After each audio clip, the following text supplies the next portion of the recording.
Hello friends, welcome to South Indian Bites. இன்றைக்கி நம்ம பார்க்க போகிறது சிக்கன் வச்சு செய்யக்கூடிய ஒரு ரெசிபி, சிக்கன் டிக்கா மசாலா.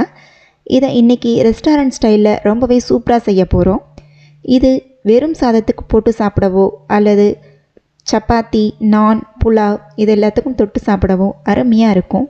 வாங்க இது எப்படி செய்யலான்னு பார்க்கலாம். முதல்ல சிக்கனை ஊற வச்சிடலாம். அதுக்கு 1/2 கிலோ எலும்பில்லாத சிக்கன் துண்டுகளை எடுத்துக்கோங்க. அதில் 1 டேபிள் ஸ்பூன் தனி மிளகாய்த்தூள், 1 டீஸ்பூன் மல்லித்தூள், 1 டீஸ்பூன் கரம் மசாலா, 1/2 டீஸ்பூன் மிளகுத்தூள், 1/2 டீஸ்பூன் சீரகத்தூள், 1/4 டீஸ்பூன் மஞ்சள் தூள், 1 டேபிள் ஸ்பூன் இஞ்சி பூண்டு விழுது, 3 டேபிள் ஸ்பூன் கெட்டியான புளிக்காத தயிர், தேவையான அளவுக்கு உப்பு, 1 டேபிள் ஸ்பூன் எலுமிச்சை சாறு. இதையெல்லாம் ஒன்றா சேர்த்து நல்லா கலந்துக்கோங்க.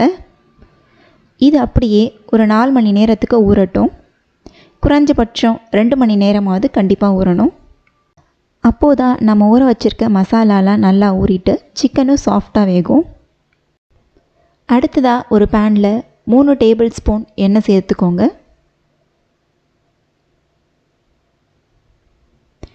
எண்ணெய் நல்லா காஞ்சதும் நம்ம ஏற்கனவே 4 மணி நேரமாக ஊற வச்சுருந்த சிக்கன் துண்டுகளை ஒன்று அதில் சேர்த்துக்கோங்க. இது மிதமான தீயில் 5 நிமிஷம் வேகட்டும். ஒரு சைட் வெந்ததும் இன்னொரு சைட் திருப்பி போட்டு திரும்பவும் ஒரு 5 நிமிஷம் வேக விடுங்க. இப்போ பாருங்கள், சிக்கன் நல்லா வெந்திருக்கு. இதை ஒரு பிளேட்டுக்கு மாற்றிடலாம்.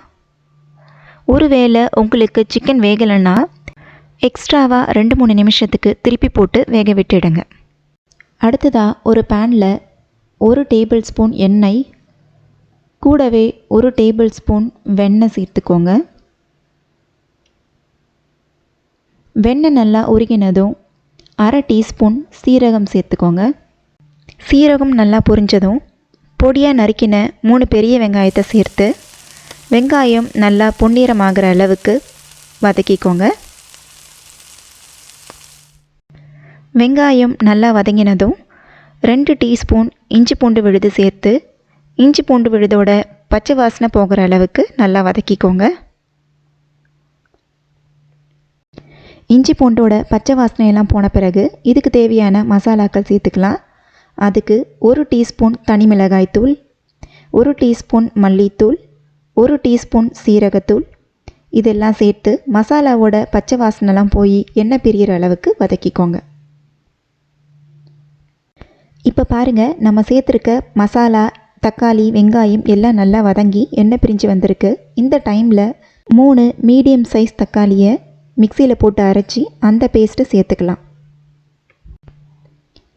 இதை ஒரு முறை நல்லா கலந்துட்டு ஒரு 4 நிமிஷத்துக்கு மூடி போட்டு வேக விடலாம். 4 நிமிஷம் கழித்து பாருங்கள், தக்காளியோட பச்சை வாசனையெல்லாம் போய் நல்லா எண்ணெய் பிரிஞ்சு வந்திருக்கு. இந்த டைமில் 1 கப் அளவுக்கு தண்ணி சேர்த்துக்கோங்க. இது தோராயமாக ஒரு 250 ml இருக்கும். கூடவே தேவையான அளவுக்கு உப்பு சேர்த்து நல்லா கொதிக்க விடுங்க. கிரேவி நல்லா கொதித்து வரும்போது நம்ம ஏற்கனவே வறுத்து வச்சுருந்த சிக்கன் பீசஸை இதில் சேர்த்துக்கலாம்.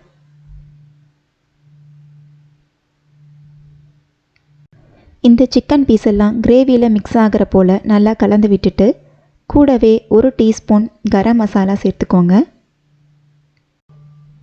இந்த டைமில் உப்பு காரம்லாம் கரெக்டாக இருக்கான்னு செக் பண்ணி பார்த்துக்கோங்க. எனக்கு காரம் கொஞ்சம் குறைவாக இருக்கிறதால 1 டீஸ்பூன் தனி மிளகாய்த்தூளும் கொஞ்சம் உப்பும் சேர்த்துருக்கேன். இந்த சிக்கனில் எல்லா ஃப்ளேவர்ஸும் கலந்து வர்றதுக்காக ஒரு 2 நிமிஷத்துக்கு இதை மூடி வச்சு வேக விடலாம். 2 நிமிஷம் கழித்து பார்க்கலாம். இதோட வாசனையை வீடியோவில் கேப்சர் பண்ணி காட்ட முடியலையேன்னு வருத்தமாக இருக்குது. அந்த அளவுக்கு இதோட வாசனை வீடு ஃபுல்லாக நிறைஞ்சிருக்கு. சூப்பராக ஜம்முன்னு வந்திருக்குங்க. கண்டிப்பாக நீங்களும் மிஸ் பண்ணாமல் செஞ்சு பாருங்கள், நல்லா சூப்பராக இருக்கும். கடைசியாக 1 டீஸ்பூன் கசூரி மேத்தி, அதாவது காஞ்ச வெந்தயக்கீரையினுடைய இலைகள், அதையும் சேர்த்துக்கோங்க. கூடவே 50 ml ஃப்ரெஷ் க்ரீம் சேர்த்து லோ ஃப்ளேமில் வச்சு ஒரு 3 நிமிஷத்துக்கு நல்லா கொதிக்க விடுங்க. ஃப்ரெஷ் க்ரீம் இல்லாதவங்க 10-15 முந்திரி பருப்பை அரை மணி நேரம் ஊற வச்சு அதை பேஸ்ட்டாக அரைச்சி சேர்த்துக்கோங்க. 3 நிமிஷம் கழித்து பாருங்கள், கிரேவி நல்லா திக்காகி எண்ணெய் பிரிஞ்சு வந்திருக்கு. இந்த டைமில் கொஞ்சமாக கொத்தமல்லி தூவி ஸ்டவ் ஆஃப் பண்ணிவிடுங்க. அவ்வளோதான், நம்மளுடைய சுவையான சிக்கன் டிக்கா மசாலா ரெடி ஆயிடுச்சு. நீங்களும் இந்த ரெசிப்பியை கண்டிப்பாக உங்கள் வீட்டில் செஞ்சு பாருங்கள். செஞ்சு பார்த்துட்டு எப்படி இருக்குன்னு கமெண்ட்டில் சொல்லுங்கள். வீடியோ பிடிச்சிருந்தாலும் கமெண்ட் பண்ணுங்கள், லைக் பண்ணுங்கள், ஷேர் பண்ணுங்கள். மறக்காமல் நம்ம சவுத் இந்தியன் பைட்ஸ் சேனலை சப்ஸ்கிரைப் பண்ணிக்கோங்க. நான் போடுற வீடியோஸ் எல்லாம் உடனே உங்களுக்கு வரணும்னா பக்கத்தில் இருக்க பெல் ஐக்கான் அழுத்தி ஆல் ஆப்ஷனை கிளிக் பண்ணி வச்சுக்கோங்க. நன்றி.